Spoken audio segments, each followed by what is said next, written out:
Okay, guys, let's finish the chapter today. Before we start, I want to make sure you have a couple things out. One is your Chapter 4 guided notes. We're going to finish them up today. Number 2 is your thermodynamic data tables. Please have that packet that I gave you. It's in the workbook, but I gave you a packet. Please have those out. All right, let's get started. We're going to finish up the chapter today by talking about spontaneity. What does it mean to be spontaneous, guys? If a reaction is spontaneous, what does it do? It happens on its own. Okay, so by the end of today, you're going to be able to tell me any chemical reaction I put in front of you, you will be able to figure out whether it happens on its own or whether you would need to put energy in order for it to happen.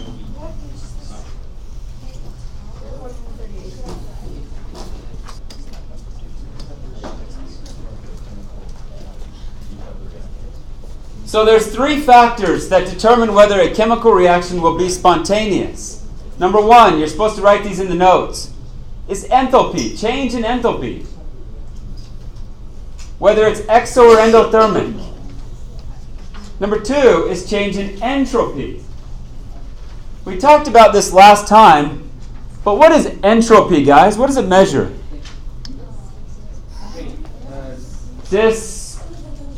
Disorder. Okay. And final factor that will determine whether a reaction is spontaneous or not is temperature. Okay. So enthalpy, entropy, and temperature.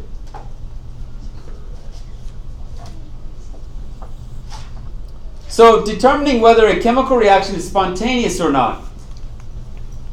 We're going to talk about this a lot today. Gibbs Free Energy. It's given the symbol capital G. And it's a thermodynamic function that relates the temperature and spontaneity of reactions. So it relates temperature and spontaneity of reactions. It's called Gibbs Free Energy in honor of this guy. His name is Joshua Willard Gibbs. There's a picture of him. He's a professor of mathematical physics at Yale. He studied thermodynamics and how thermodynamics is related to chemistry. This is what he studied. He came up with a very important equation in chemistry. Here it is. It's called the Gibbs Free Energy equation. Please write this down. Delta G is equal to delta H minus T delta S. We're going to spend some time learning this, but first, we're going to define what each one of these variables mean. When I was going through school, here's how I remembered this equation. Okay? Goose hunters take shotguns. It's an easy way to remember the order of this equation. Goose starts with G. Well, that's free energy. Hunters is for delta H, which is change in enthalpy. Take is for temperature. And shotgun starts with S, and that's what entropy symbol is. Now you just got to remember, in the middle of all that is a minus sign. So after goose hunters, you've got a minus sign. So you've got to put that minus sign in there. Okay, so let's define these variables. G is free energy. H, enthalpy. We've talked about that one a ton in this chapter. Now T is temperature. But what scale do we need to record the temperature in? Kelvin. Has to be in Kelvin. And S is for entropy, which is the disorder.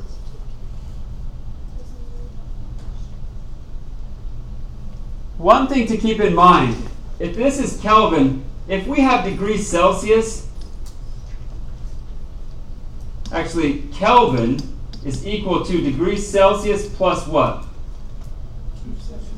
273. If you guys would put that in your notes somewhere, to get to Kelvin, you take the degrees Celsius and add 273 to it, if you remember that. Okay, this is crucial. This is the most important bullet of the whole lesson. right there. If I were you, I would put a star by it, circle it, square it, whatever you got to do. For a reaction to be spontaneous, delta G must be what? Negative. Okay? So this value right here has got to be negative if it's going to be spontaneous. It's got to be negative. So I'm going to take a little bit of time right now and explain this equation.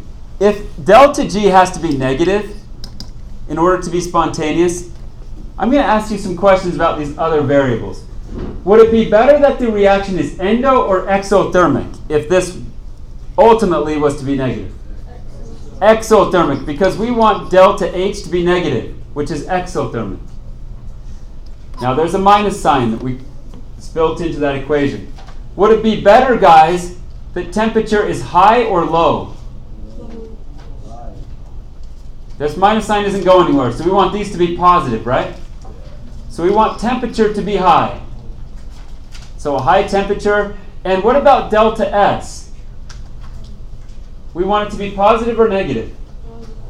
We want it to be positive. So if delta S is positive, does that mean more disorder or more order? More disorder. Okay, so that's kind of the conditions that we're looking for. In order for a reaction to be spontaneous,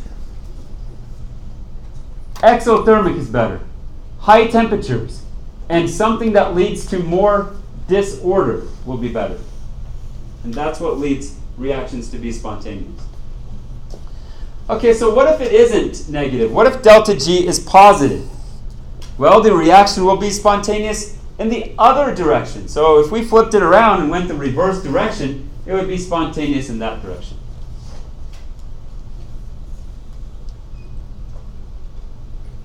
I've got a practice problem here that will help us use that equation. It says calculate the Gibbs free energy for the following reaction at 10 degrees Celsius, at 0 degrees Celsius, and minus 10 degrees Celsius. So let's look at this, what's happening here, guys.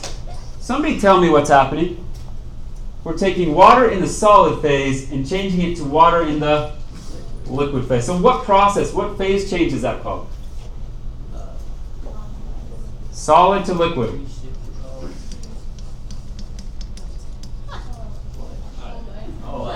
Isn't that melting? It's melting. So you got this ice cube, and we're going to melt it.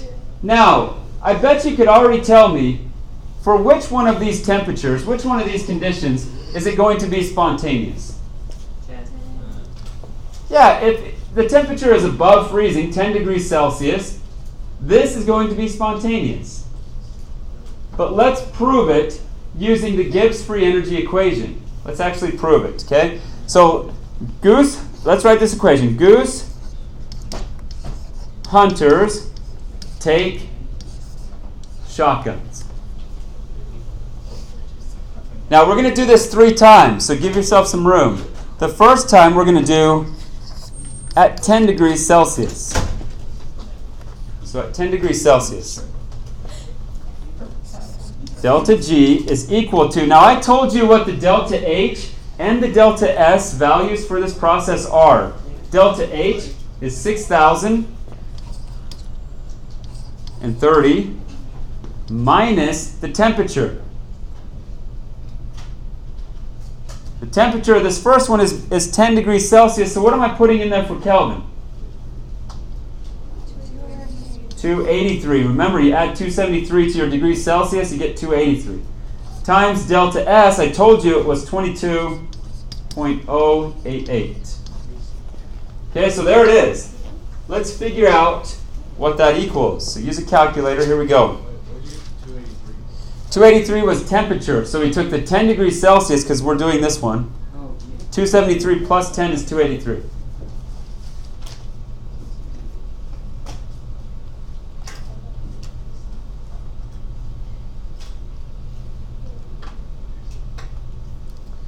Did you guys get this? So delta G is equal to a negative 220. What are my units going to be? It looks like they measured delta H in joules and entropy in joules as well. So it's going to be joules. That's at a minus, or that's at positive 10. Is it spontaneous or non-spontaneous? Delta G is negative. That means it's spontaneous. Okay, let's do it again, but this time let's do it at 0 degrees Celsius.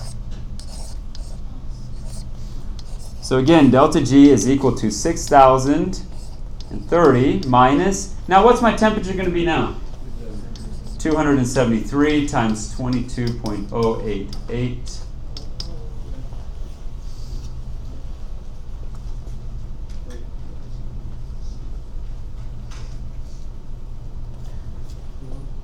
I'm getting a number very close to 0. Are you guys? 0.0. Okay. So if it's 0, is that spontaneous or non-spontaneous? Neither. Yeah, it's not negative, so it can't be spontaneous. So it's going to be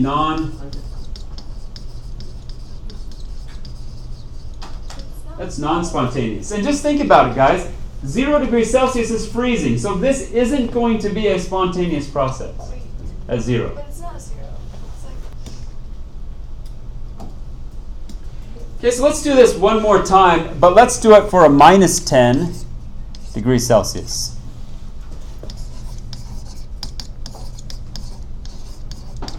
What's my temperature going to be if it's minus 10 degrees Celsius? 263. Good, 263.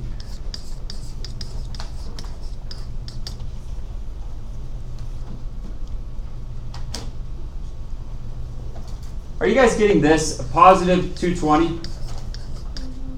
Okay, so positive 220. Now, if delta G is positive, what does that mean? It's non-spontaneous.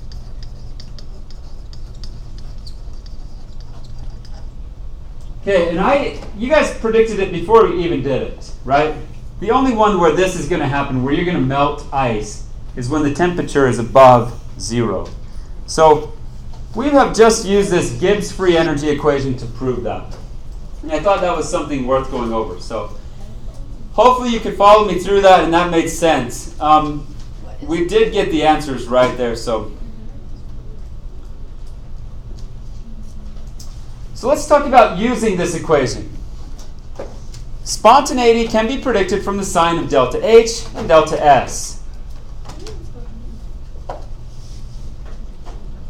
When using this equation, there's a couple things you got to watch out for. There's a couple things that will get you. Number one is to make sure that your temperature is in which scale? Kelvin. Got to make sure. And also, guys, if you look at your thermodynamic data tables, that packet that I gave you, I want you to look at the units for entropy, delta S, and the units for enthalpy, and the units for delta G. Now, delta G is in the middle column. Delta H is kilojoules, delta G is kilojoules, but what is entropy? Joules. So you've got to make sure that all of your units match. If you're in joules, you got to convert to kilojoules. That's what I usually do.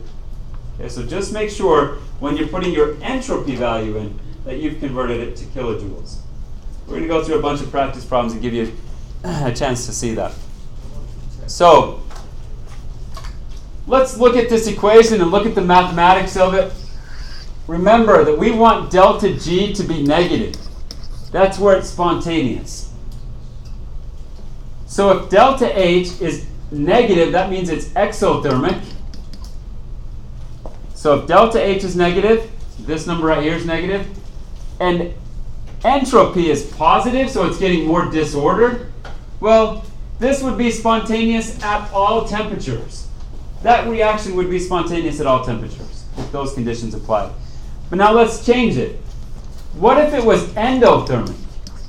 So the reaction was endothermic, so this is positive. Could you still get it to be spontaneous?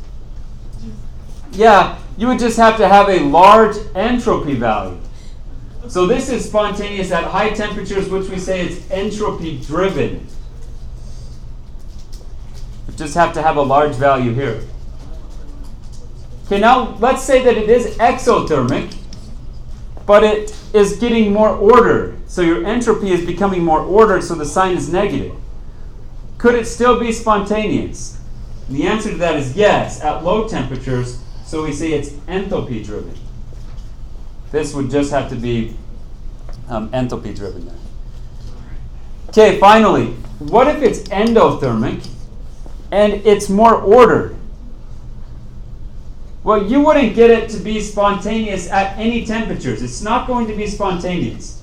But that means that it would be spontaneous in the reverse direction. So again, we're just looking at the signs of either delta H or delta S and determining whether this will be negative. Okay? So there's a few conditions. Let's do a practice problem. Practice problem 31, it says, at what temperature is the following process spontaneous? We got some bromine here. In which phase? Liquid. Liquid phase. And we're taking it to bromine in the which phase? Gas phase. In the gas phase. So what do we call this process, guys? Evaporation. Boiling or vaporization, right? Boiling or vaporization. Okay, so really what I'm asking you is, what is the boiling point of bromine?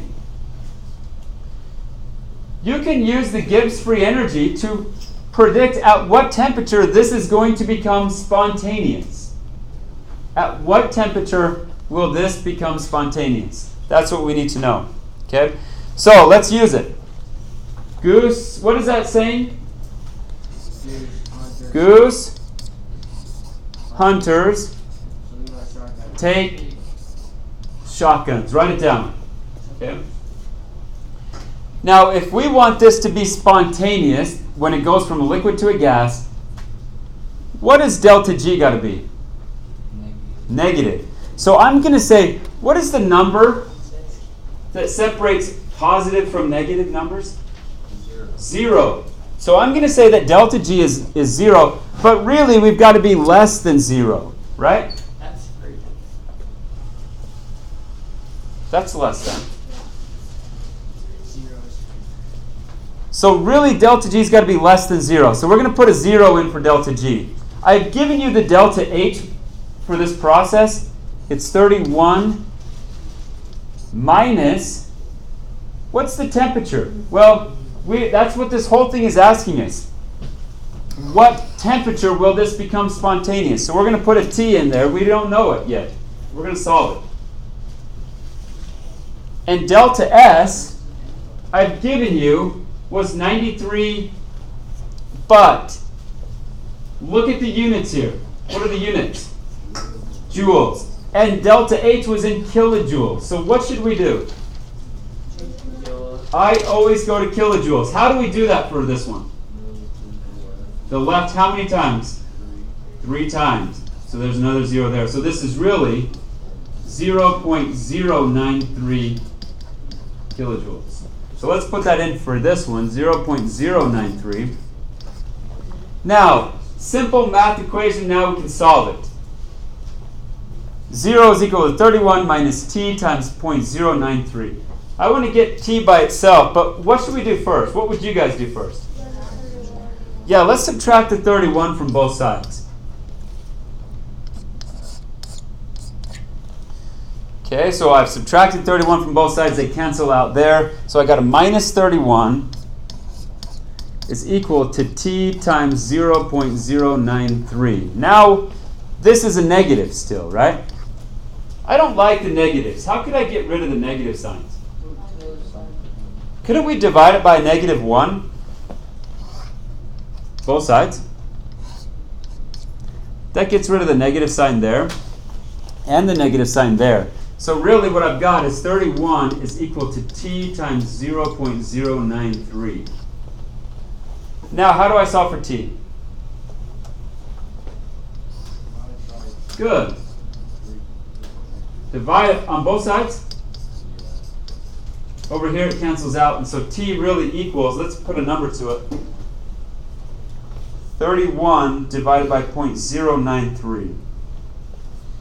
You guys get this, that t is equal to 333.3. Now, what scale is that? That's Kelvin.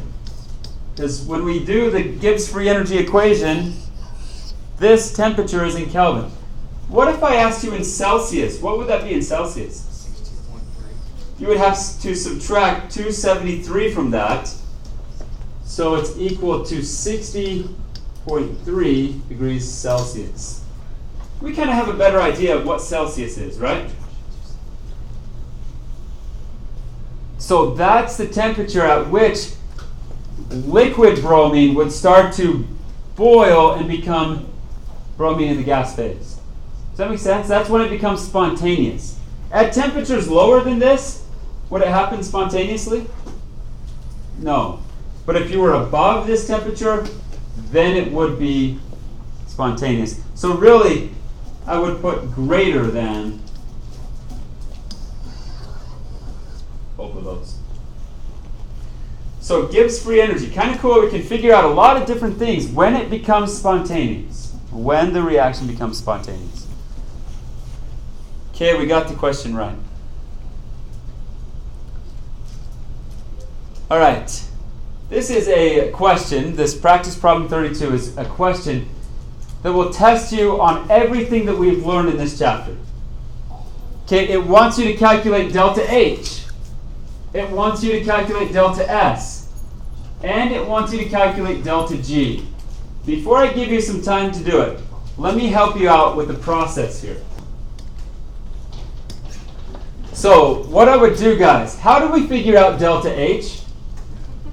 That equation, what's it called? Big Mama equation. So do Big Mama equation, figure out what delta H is. I've given you the values here. You can look them up in your thermodynamic data tables, but I've already given you what they are. How are you going to find delta S? Big Mama equation. Again, use Big Mama equation for delta S. Then how do we figure out delta G? Well, use the Gibbs Free Energy. Goose hunters take shotguns. Then you can figure it out. Let me give you a hint with the temperature, guys. What does this little knot symbol mean? Good. That means standard conditions. Standard conditions is what temperature? 25 degrees Celsius. And what pressure? 1 atmosphere. So when you get to this last step, you do know the temperature because it's telling you you're at standard conditions. Please give it a shot. Use Big Mama for delta H. Use Big Mama for delta S. Use Goose Hunters Take Shotguns to figure out delta G. Then you'll be able to tell me whether this reaction is spontaneous or not. Okay, so please give it a shot. If you're watching the video, please hit pause right now and try it.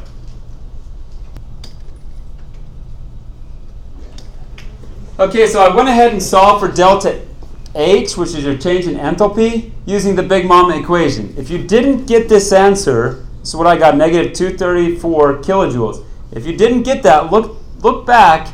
I've worked it out here and see if you can see where you missed it. Okay, I also went ahead and solved for change in entropy using the Big Mama equation, and I got this. But remember, guys, entropy is measuring in joules. So I switched it to kilojoules so that we can have the similar units. We're going to have to do that. Now, let's go ahead and plug it into the Gibbs Free Energy equation and figure out delta G. Okay? So let's do that right here. Delta G is equal to delta H, which we just solved for, negative 234. Minus sign. Now the temperature, guys. What temperature are we at? 25 degrees Celsius, but we need it in Kelvin, so that's 298. How did we know we were at 25 degrees Celsius? It told us that these were at standard condition. That's what the little knot symbol means. Okay? Timesing it by delta S is a negative 0.187. Okay, now let's use a calculator to figure this out. Negative 234 minus, parentheses, 298 times a negative 0.187.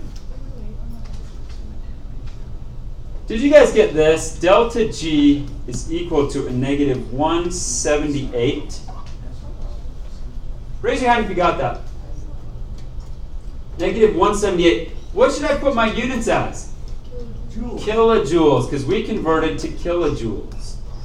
Now, guys, what is that telling us about this chemical reaction? It is spontaneous. It is spontaneous at 25 degrees Celsius, right? It's spontaneous. It's negative tells us it's spontaneous. So let's also write that.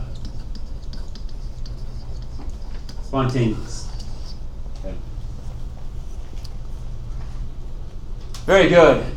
Guys, this is crucial information for chemists to know because it tells you a lot about whether or not it's gonna go on its own or whether you're gonna have to give it energy to go.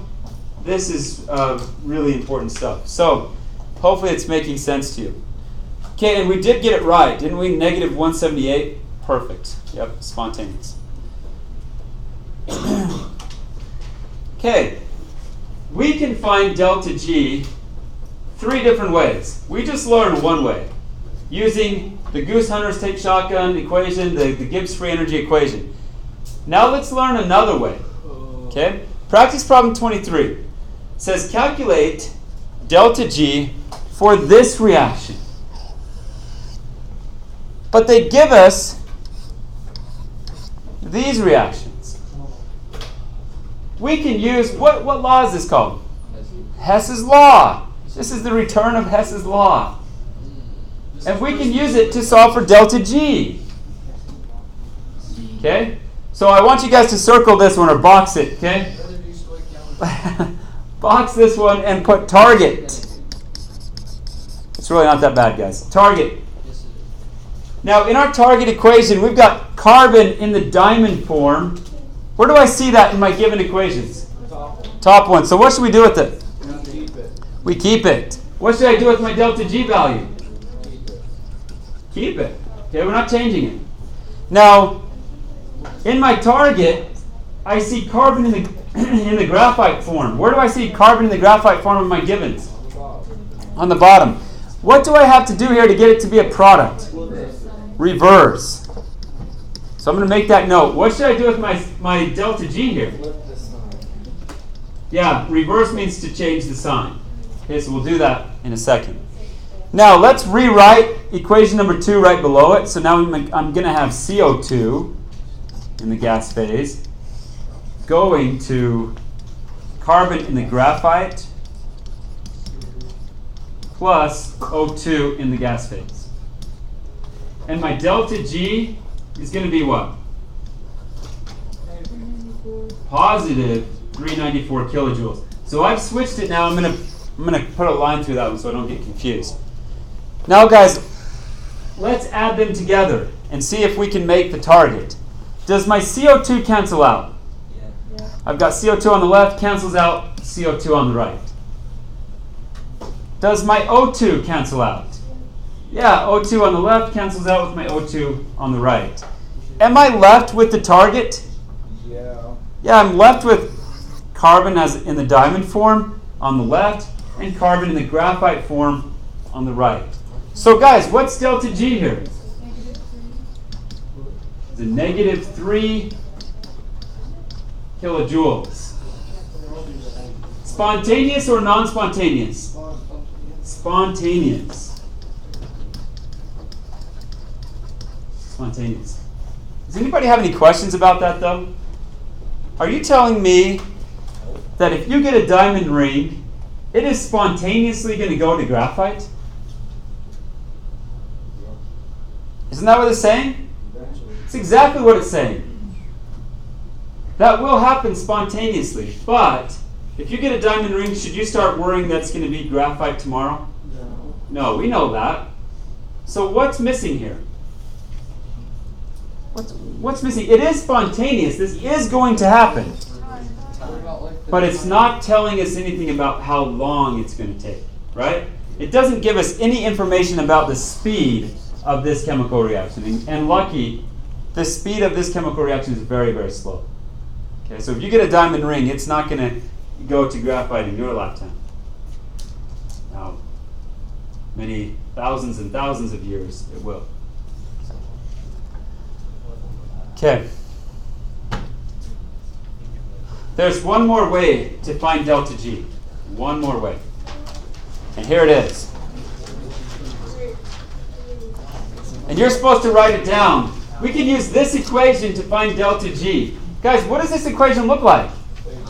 It's the return of the Big Mama again, right? Okay, so we can use the Big Mama equation to solve for delta G as well. Why am I not satisfied with just like one way? No, well, sometimes you might not have all the information. So you mean you could find 3 ways? So we can use in high school. the goose hunters take shotgun, the Gibbs Free Energy equation. We can use Hess's law, or we can use the Big Mama equation. What is it wrong? Okay. So there's 3 different ways. So what's Have we talked about the Big Mama equation a lot? Yeah, I think we know how to do it. The general form, we're going to take the products minus the reactants. Okay, products minus the reactants. That will tell us delta G.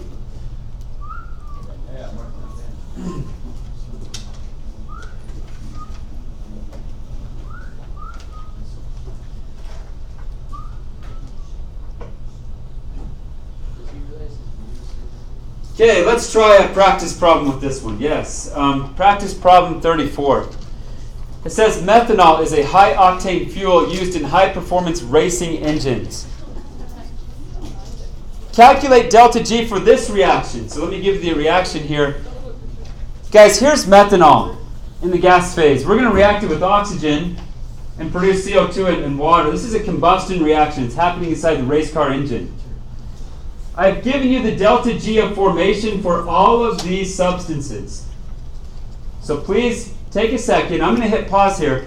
What I would like you to do is to try it on your own. Okay? Use Big Mama equation. Tell me what the delta G of this reaction is. And also tell me whether it's spontaneous or not spontaneous.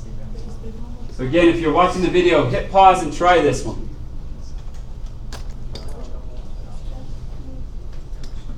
Okay, so I went ahead and solved it, guys. Solve for delta G using the Big Mama equation. Hopefully you got this answer, negative 1,378, and kilojoules is the units I'm measuring here. So we're reporting it in kilojoules. Guys, spontaneous or non-spontaneous? Spontaneous. Remember, if delta G is negative, it's spontaneous. And we kind of had an idea of that, right? Methanol burning is spontaneous, especially at standard conditions. So, hopefully you got that. Okay, I've got one more practice problem for you to try. Practice problem 35 says, let me see if I got it all. A chemical engineer wants to determine the feasibility of making ethanol by reacting water with ethylene, according to this equation. So here's my reaction. It says that the delta G of ethanol is negative 174.8. You can look it up on your data tables, but I'm already giving it to you. What your job is, you're an advisor to this chemical engineer. Tell me, or tell him, whether this would be feasible or not. Feasible, what are we really trying to figure out? Whether or not it is spontaneous. So is this reaction spontaneous under standard conditions? Okay. So what I would do, let me give you a hint, is use the delta G of formation. So use the Big Mama equation to calculate delta G. Okay. This one I don't give you a table with all the delta G values. But where are they? They're on your thermodynamic data tables. Delta G is the middle column. Okay, in the middle column. So please use your thermodynamic data tables and figure this out. Okay? So please hit pause and try it first.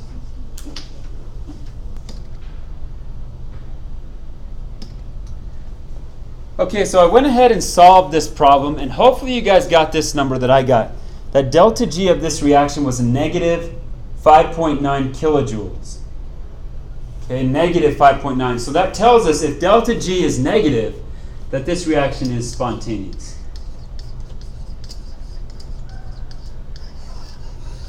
Okay, and so if you were advising and trying to figure out whether this reaction is feasible or not, I would say it's feasible because it's going to occur on its own, which means you don't have to put in energy to get this reaction to happen, and you'll be able to form ethanol spontaneously.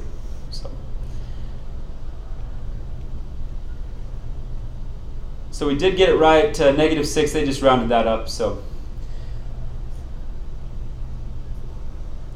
okay, so free energy, this whole idea, this delta G is equal to free energy. What is free energy? Well, free energy is the energy free to do work. Free energy is the maximum amount of work possible at a given temperature and pressure. So remember, delta G does change with temperature and pressure. But if you find it at a given temperature or pressure, it tells you the free energy that's available to do work at that point. But in reality, you never really get 100% efficiency. So energy isn't always transferred 100% because some of the free energy is changed to heat during that change. So it can't all be used to do work. So if you solve it and you get a free energy value, most likely not all of that is going to be available to do work. Some of it's going to be lost to heat. And so it gets close and it's different for every reaction, but it's really an approximation because energy is lost to heat. So to finish up this lesson and the whole chapter for that matter, I've got a summary of the 3 thermodynamic functions in your guided notes. So please fill out this table. The 3 functions we talked about were enthalpy, which is a symbol of capital H. Enthalpy measures heat, and we do it in joules. We talked about entropy, which is a measure of disorder. It's given the symbol capital S. Again, it measures the disorder. So the more disordered it gets, the higher the entropy value is. It's measured in joules per Kelvin. And then in this lesson, we talked about free energy, the energy that's available to do work. It's given the symbol capital G, and it measures whether or not the reaction is spontaneous or not.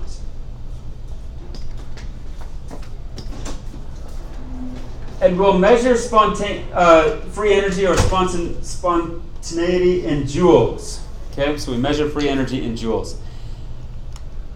So hopefully you got this written down in your notes. You know the 3 thermodynamic functions, their symbols, what they measure, and what units you measure them in. Okay, I'm going to finish right here. Remember that standard conditions, when we see this little degree symbol, this little knot symbol, tells us that we're at standard conditions. So standard conditions is at 25 degrees Celsius, which is 298 Kelvin. So if you add 273 to 25, you get 298. And 1 atmosphere of pressure.